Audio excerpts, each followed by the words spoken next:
just as I am, and waiting not to rid my soul of one dark blot, to thee whose blood can cleanse each spot, O Lamb of God, I come,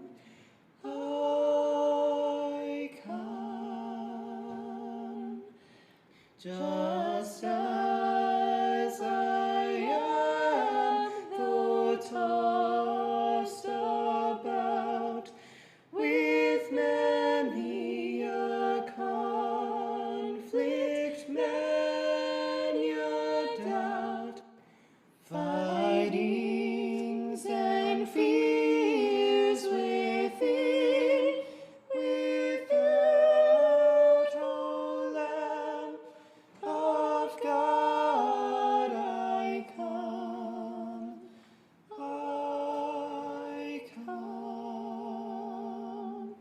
just as I am, thou wilt receive, wilt welcome, pardon, cleanse, relieve, because thy promise I believe, O Lamb of God, I come, I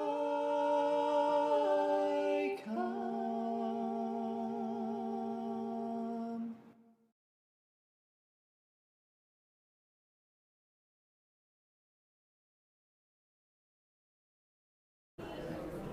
Hi.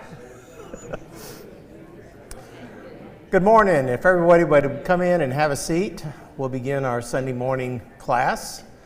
All these elders that are going around fellowshipping, we need to.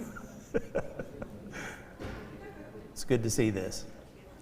Welcome to our Sunday morning Bible study, Western Hills Church of Christ. We're starting a new series today through the summer, where we will be doing the highlights of the book of 1 Corinthians. We're not going to be drilling down into an in-depth study because we don't have 2 years to do that. But wouldn't that be fun? Go verse by verse all the way through? Yeah, that's not happening. We're going to be I know, right? We're going to be hitting kind of the top layers of all these, the major themes of what Paul was doing with everything. So if you would please, let's start by opening your Bibles to Acts chapter 18.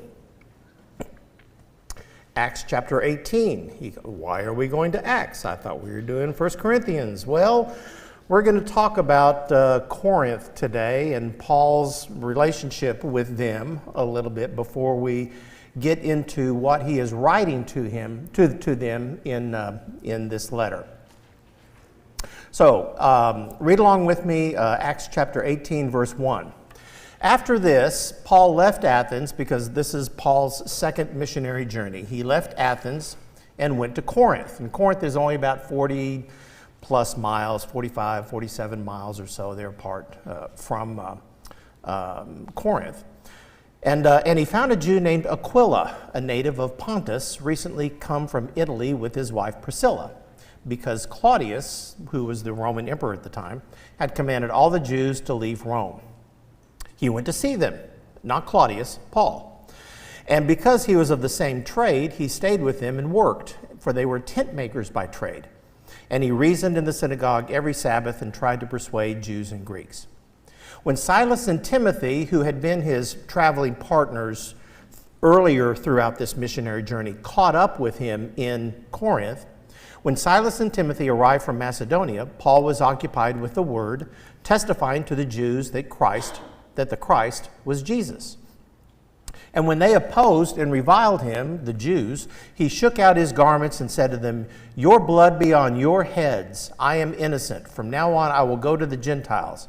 And he left there and went to the house of a man named Titius Justus, a worshiper of God. His house was next door to the synagogue.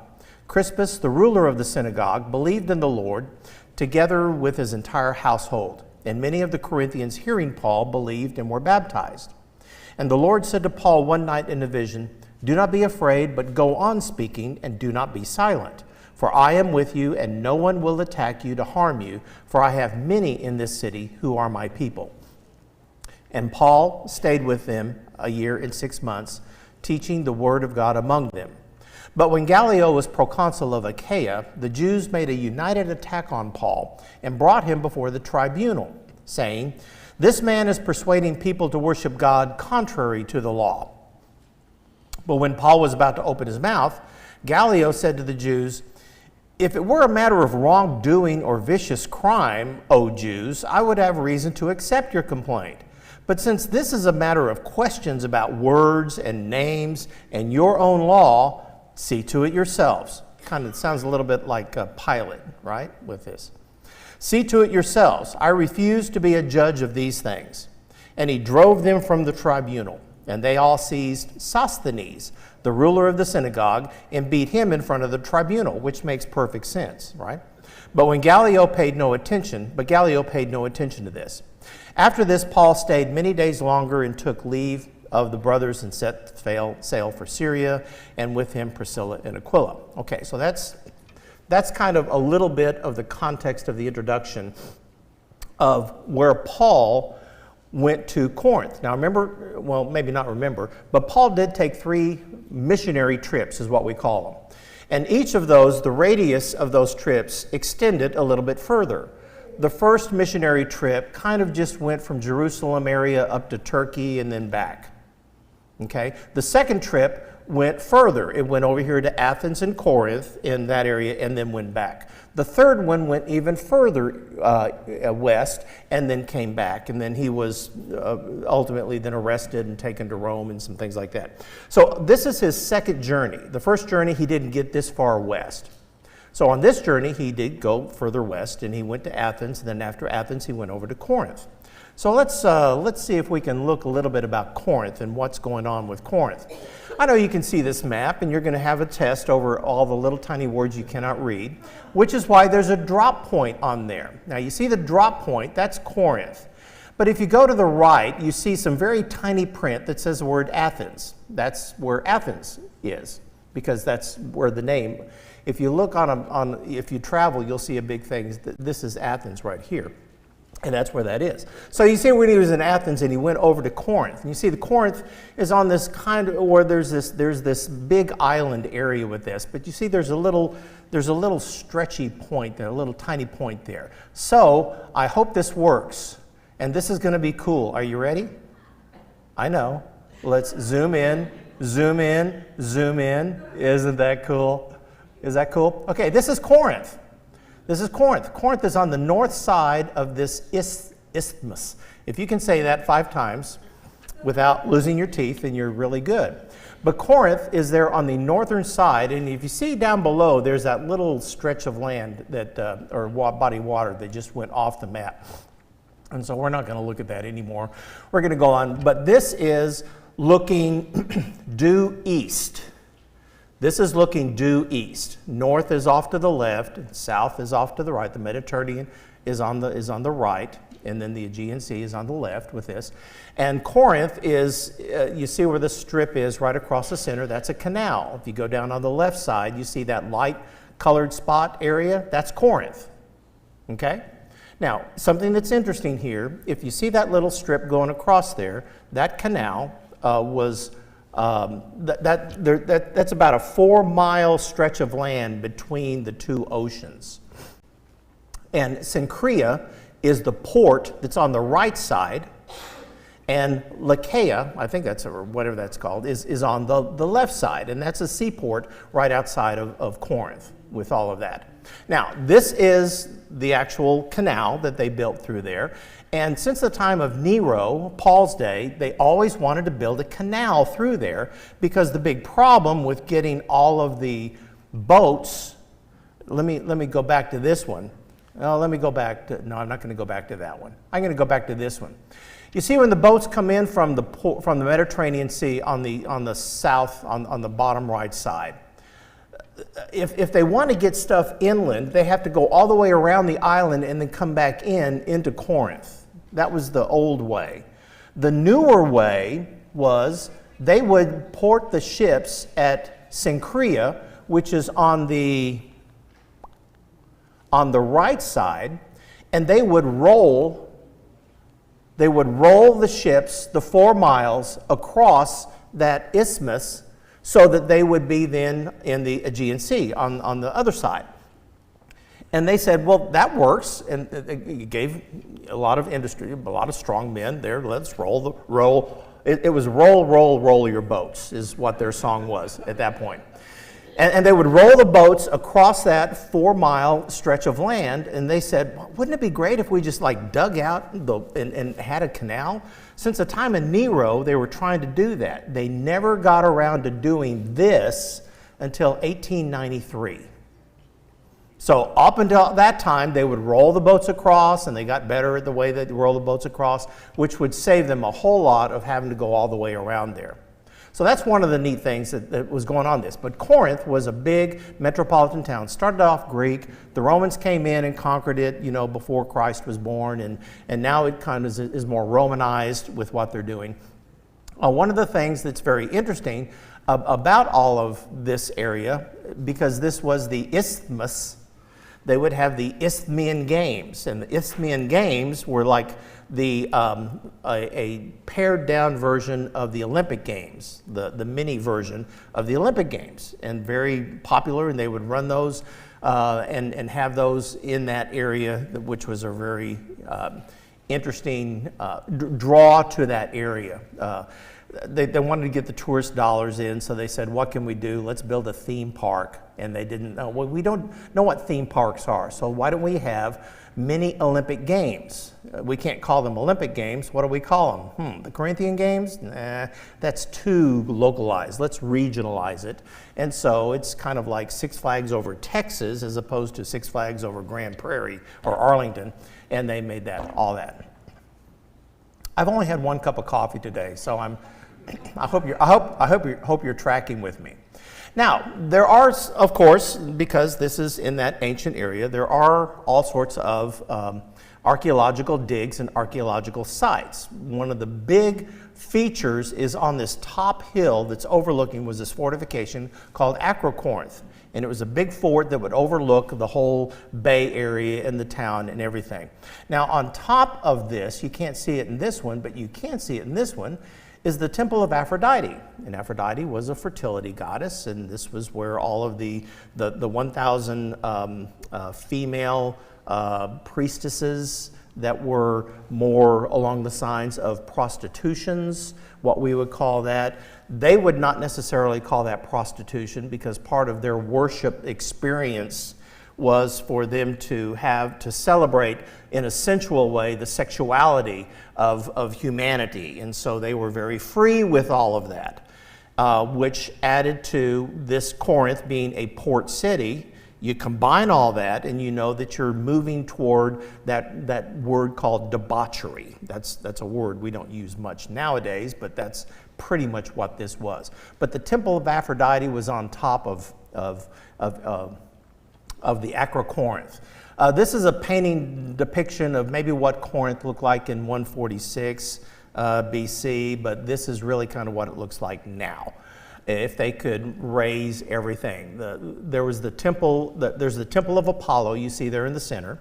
Up at the top is the temple of Octavia, and Octavia is Caesar Augustus's sister. So since Caesar Augustus was a god, then of course his sister must have some goddess-like thing. So they would say, yes, yes, we will bow down and worship. So they had a temple to Octavia down there. You see they had the theater area. You know, everybody's got to have a drive-in theater with all that, where they would do all their stuff along those lines. But there in the middle, you see the central forum, or the agora, the fountain of Pyrene, and a main road that goes up there. And you see right in the center so you see the central forum right there is a place called the Bema, B-E-M-A. There's a well that's right there, which was a central well, but that was also, because it was in the middle of the agora, it was there's an elevated, and they have that today. If you go to Corinth, you can see this today. There's an elevated stone where you could speak and make proclamations and things. And this is the reported place when we talked about Gallio, when the people came and they brought all the stuff against Paul and everything, and then Gallio got up and says, you guys handle it. This is not a civic matter with Paul. This is a religious matter, so you do it. So tradition has that he probably would have stood there and made that proclamation. So there is a real strong indicator that that's where that is. Temple of Apollo. Apollo was also a very sensual male god, and there are many of the nude male images and statues and all this. And when you combine Aphrodite's temple and Apollo's temple, that's the female with the male, and you throw all that together, there is a whole lot of promiscuity, there's a lot of homosexuality, there's a lot of sexuality that's immersed into the culture that is ingrained as part of their culture. And you know that when you've been exposed to cultural thinking for a long enough time, people kind of move toward the acceptance of that as being the new norm. We're seeing that today in many of the way in which we are viewing all the different types of, for example, sexual orientations and things that, 50 years ago, back when my hair was a little bit darker, that wasn't as much of a normalized within our society way of existing. Nowadays, it's moving that direction. And so there is this sense of people moving toward accepting certain norms. Well, when Paul comes in and he starts to do his preaching, one of the things that he's preaching in regarding is sexual purity. Well, this was a very interesting place to be preaching about sexual purity, because it wasn't a popular place to preach about sexual purity, because they did not consider their sexual practices to be impure. You tracking with that? Their mindset was, this is normal, this is okay. And Paul was coming in saying, I don't think so. We might need to rethink that and take another look at that. Another view of the Temple of Apollo, another view of the Agora area that they're doing all this. This is kind of the outskirts of some of this. This is just a stone archway. Don't know where this is, but it's in there. And so if you go to Corinth, you're going to see that. And you can see some of modern Corinth behind, and how the archaeological digs are part of what's going on there within Corinth. And there's stones and stones and a lot of stones, and everything's stones and brick and stones and stones. So let's move into the history of Corinth. So there, you just had your nickel tour of Corinth, and we'll have a test over that. So let's talk about just a little bit about Corinth. Corinth has been around for thousands of years. It was established as a port in the 8th century as a commercial center, and then it was Greek. And then they, in the Peloponnesian War in the 500s, they partnered up with Sparta against the invaders. Romans came in about 146 BC and took over. And so you'll see that if you go to Corinth, there is an overlapping of the original Greek culture, and also the Roman influence with everything. And it became the administrative Roman province, the capital of the Roman province of Achaia, with all that. So that's a little bit about Corinth, but let's talk about the author. And I know you can read this. I should have made this font a little bit bigger, and I apologize. Paul, just a really quick, brief bio of Paul. Okay, Paul, that's exactly what he looked like in an artist's mind of the 1800s, okay? So you got to have the bald head and the big beard, I guess, with all of that. But he was born in Tarsus. He was a Pharisee. He was very religiously oriented as he was going through. He had dual citizenship. Mother was Jewish, father was Roman. So he had a little bit of dual citizenry, which gave him that extra passport capability of traveling around. We first are really kind of introduced to him where he's holding the coats of the Jews who are stoning Stephen, one of the apostles, one of the disciples of Jesus that is brought up on charges of blasphemy. And so the consequence and penalty of that was execution by stoning. And Paul was there, the scriptures say, giving assent to this. And Paul, being, at this time he was Saul, he was very zealous for the Jewish way. And on Damascus, we know the story that as he was going to Damascus to continue the persecution, Jesus appeared to him. Why are you persecuting me? He was converted, and as a part of that, he really did a 180. He took his energy and his passion for serving God and directed it the more accurate way. So his zeal did not change. His zeal as a Jewish Sanhedrin tract-based religious person was just shifted over to the zeal that he and the passion that he had for preaching the gospel. And because he was single at this time, we don't know. We can infer a couple of things. One is if you're going to be a good Jewish leader, you need to have a good Jewish wife, and we don't have indications that Paul was married. We have more indications that he was single.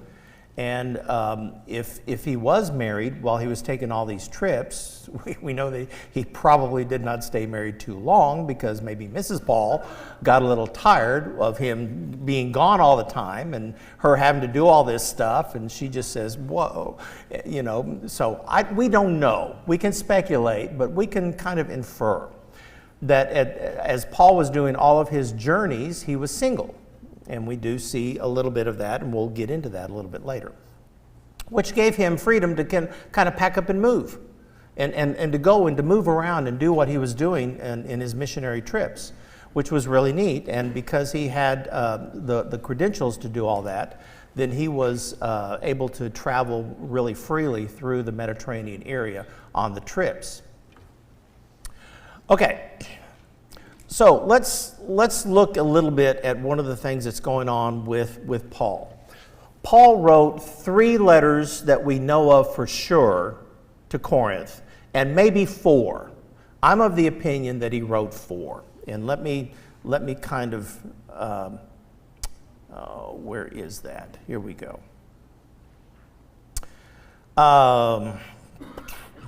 Remember, Paul was in Corinth for about a year and a half. In fact, he only stayed in 2 places long. He stayed in Ephesus for 3 years. He stayed in Corinth for a year and a half. And that's where he kind of set up camp. And he was doing the tent making and preaching and converting while he was in Corinth. Well, when he left Corinth, he went over to Ephesus. And while he was in Ephesus, he wrote a letter to the church back in Corinth, which was saying, you guys need to straighten up on some things. We don't have that letter. We don't have that letter. We do know that a little bit later on, Paul did write the letter that we call 1 Corinthians, because that's the first one that we have access to. And in that, if you take a look at, where is that? Oh, let me get over to where I'm doing this. Let me get back over to 1 Corinthians. Oh, I wrote you in my earlier letter. Is that 5? Thank you. 5, verse 9. This is what he says in the 1 Corinthians chapter 5, verse 9. I wrote to you in my letter not to associate with sexually immoral people. We don't have that letter. Okay, that's a letter that Paul wrote to them first, that was dealing with some difficult situations. Now, I don't know why we don't have that letter. Evidently, in God's wisdom, he says, you don't need that one, you need this one. And so what we call the 1 Corinthians is actual 2 Corinthians. Well, between the writing of this letter that we're studying, 1 Corinthians, and 2 Corinthians, there was another letter that he wrote. And we'll talk about that in just a second. But then has the letter 2 Corinthians. So in the writing of all of this, and the dates are a little bit iffy. We are talking about in the 50s for sure, the early 50s. They didn't have calendar diaries back then where they kept track of everything that was going along with their day timers. We go by seasons and we go by inferences of how many winters and springs and how many Passovers. So we can kind of calculate. But we know that somewhere in the early to mid-50s is when all of his activity and focus is invested in the church in Corinth, both from his visit on the second missionary journey and the writing of these letters up until the time of when he is finally arrested and taken to Rome. Let's see. Let me read this.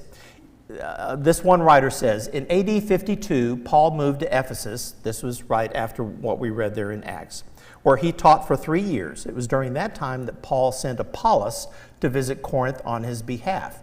He also wrote that letter to Corinth, that first letter, which has been lost to history. In it, he gave a strong warning against associating with immoral people. And that's what we just read in 1 Corinthians 5. Either by letter or personal visits, Paul received news from Chloe's household about divisions of the church that we're going to talk about next week when we look in depth at chapter 1, and questions delivered by Stephanus, Fortunus, and Achaicus. And then a few years later, in AD 55 or 56, when he was back in Ephesus, Paul began a flurry of activity that was centered on Corinth. He responded to these reports and questions by writing a second letter to Corinth, and this is the letter that we know as 1 Corinthians. That's what this one is that we're going to be studying. Very soon after the letter, Paul made a second visit to the city in what he called a painful visit. A few months later, he sent Titus to deliver his third letter to Corinth, which is now lost to history. This was a letter of many tears in which he pleaded with the Corinthians to change their behavior. Paul then sought out Titus, who reported that the congregation had responded well. While they were changing their behavior, there were still questions about Paul's authority as apostle, and many of these questions are answered in what we call 2 Corinthians, the letter that we have there. Titus's report prompted Paul's fourth letter to Corinth, which was written approximately 1 year after the second, and this is what we call 2 Corinthians. Soon afterwards, Paul made a third visit to Corinth. He stayed about 3 months, finalized a collection for the church in Jerusalem, repaired whatever relational damage remained between him and the congregation. Priscilla and Aquila returned to Rome. Timothy remained with Paul, and there's more to the story that goes past all of this. So you see the different visits that he had, the different letters that he wrote. He had a desire in his heart. Paul was probably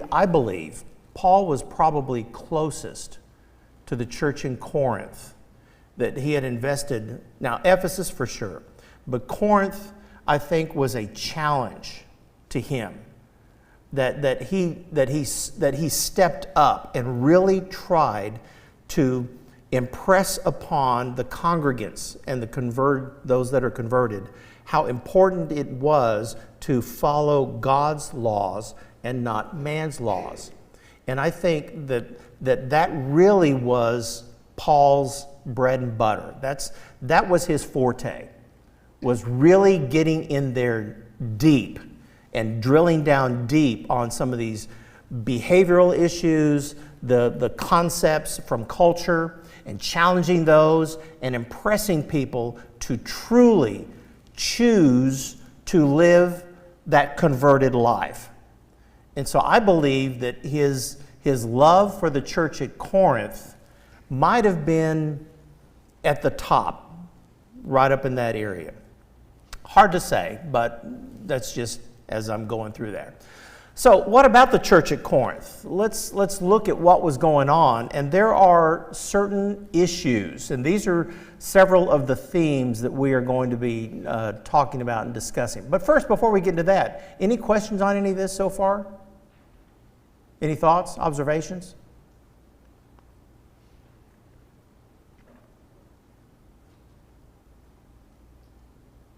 Okay, when was the canal built? 1893. Very good. Okay, and who's Octavia? Whose sister? Caesar Augustus. Very good. Y'all are really good. Okay, and about what time period does all this take place in? Not the 3000s. That was good. That was my wife. 3000 said, no, it wasn't that, but that was really good. She tracked with that one. No, this is in the 50s, right? Early to mid 50s, AD, with all of this. Let's see, what other questions do I have? Who are a couple of strong companions? Aquila and Priscilla. Okay.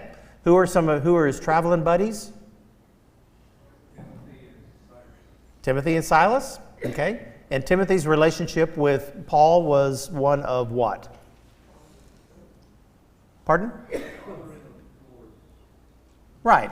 Paul was kind of his spiritual mentor. Okay. Paul was a little bit older. Timothy was a little bit younger. And Paul kind of took Timothy under his wing and said, I'm going to mentor you. And he did in many, many ways. And Timothy struggled with many youthful challenges, but then kind of we can see how he matures. And that would be a really neat study in how people can evolve and mature. And that's one of the things about the church at Corinth as well. How can the church that did not exist until Paul got there and shared with them the gospel move? Now, Jews were everywhere, right? Okay, you know, the great diaspora when the Jews were populating all of the areas in there. So there were synagogues in all these major areas.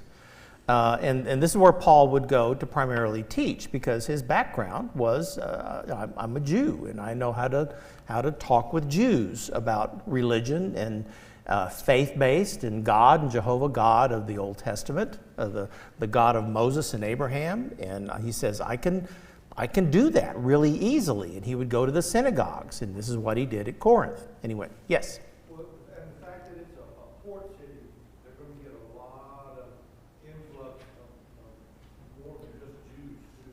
Yes. And that was a problem. Yes, because it was a port city, they're going to get an influx from other cultures with all of this, and that is very, very true. Very diverse, cosmopolitan port city with all of that, with Corinth, and so there was just a whole lot of, all of the stuff that you can imagine that is probably on the not really good ethical side of making choices in life. You could kind of weigh Corinth heavy in those. Okay, Corinth was not a very, straight-centered kind of culture. Very there. Okay, so any other questions about all of that? Okay. Who is the guy that exonerated Paul publicly on the platform, in the forum? Gallio, yeah. And I kind of made a real kind of a reference to it, but you can see a little bit of the parallels, I think. When the Jews brought up charges against Jesus, the Pharisees brought Jesus to Herod. Herod said, this is a religious thing. Well, but he's claiming to be God, and Herod says, I don't think I care, really. This is your thing. But then they said, yes, but he's going to cause an insurrection against Rome, and this is treasonous against Rome. And Herod says, wow, you guys are really stretching on this one, aren't you? And they said, we'll take whatever you can give us. And Herod says, okay, I will just let you do what you want to do, but I don't find fault in this guy. And then the Jews went and did what they did with Jesus. Well, that was a similar type thing that Gallio was doing here when the people were going, yeah, Paul bad, do something about it. And he says, he hasn't done anything. He is just saying things that you don't like.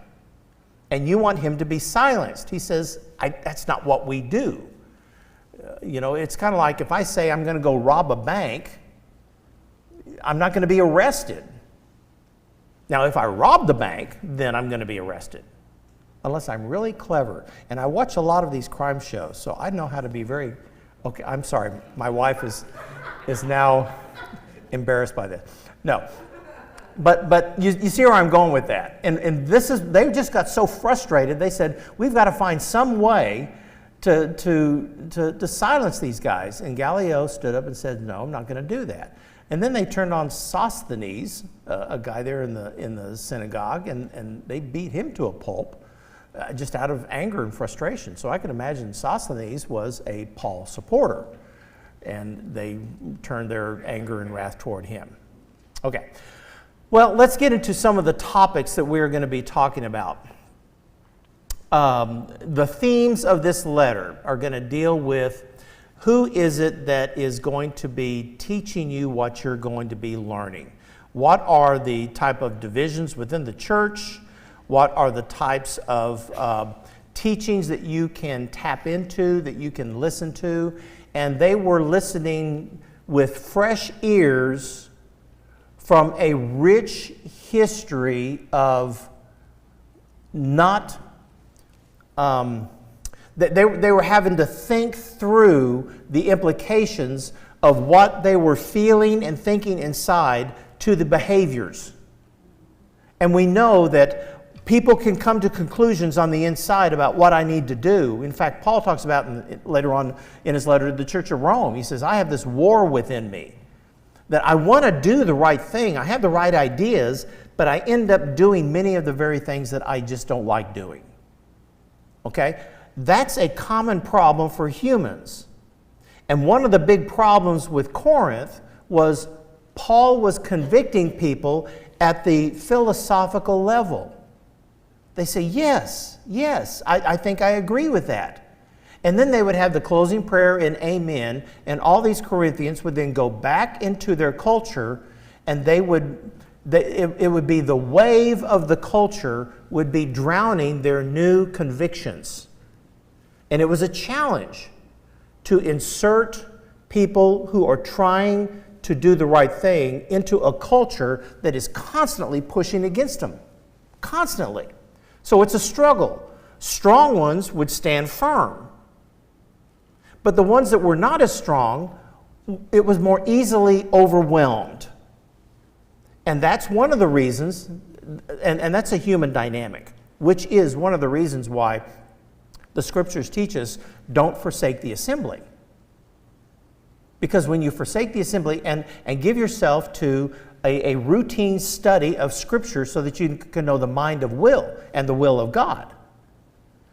Because you're going to study and you're going to come convicted and you're going to come to church and you're going to say, oh, I feel great, I feel powerful. And then on Monday morning, you're back into the world again. And the world is going to be probably more antagonistic than what you might have thought. And so there can be a weakening of the convictions that you had when you're with the fellowship, which is why when you get together again with the fellowship, it rejuvenates and realigns our thinking and our process. And over time, that continual infusion of doing what God would want us to do, reminding us of what God wants to do, and not forsaking the assembly, and giving ourselves to daily study of the Scriptures, and transforming, as Paul talks in Romans.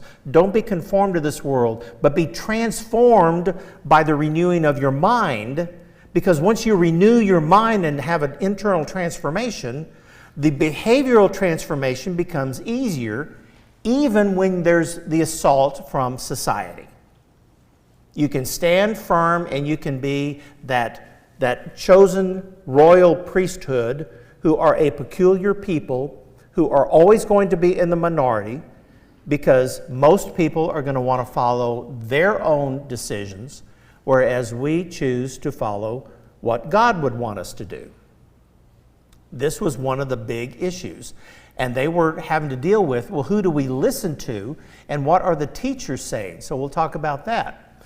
There's also the theme of inappropriate sexual activity. I'm not going to get too much into that. We've kind of talked about what that's going to be, but Paul does address that.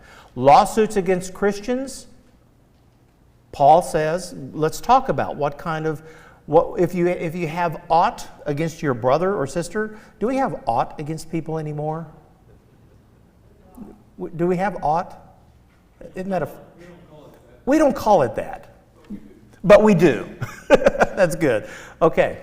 And also, what about the marriage dynamic? What does it mean to be committed, monogamous? What does that look like? What does that mean in a society that takes marriage and homosexuality and sexual promiscuity as just a thing, whereas Christians look at it as a significant thing? Thing in all caps. It's a thing. For the Corinthian culture, it was just a thing. You can get married. Well, what does marriage mean? Don't know. Because in that environment, the idea of being single, being married, with the temple prostitutes of Aphrodite, with Apollo, the homosexuality, all of this stuff was just, the sexuality aspect was really, really different. And because it was in a culture that had many, many cultures, what do we do about trying to stay pure and the meat sacrificed to idols theme? Then also we talk about the Lord's Supper. Paul gives some thoughts of what that is. The Lord's Supper, the communion. What all does that entail? What's the purpose of that? Internally, what is that supposed to do internally? But what does that also look like behaviorally? And there was a sense of we want to commune with Christ, but the way in which we're doing it was causing some problems. Well, that's the curse of the flesh. Again, and I just am so grateful that Paul alluded and mentioned that specifically in Romans 7 about this struggle, this war he has within him of what I want to do and what I end up not doing. Yes, Winston?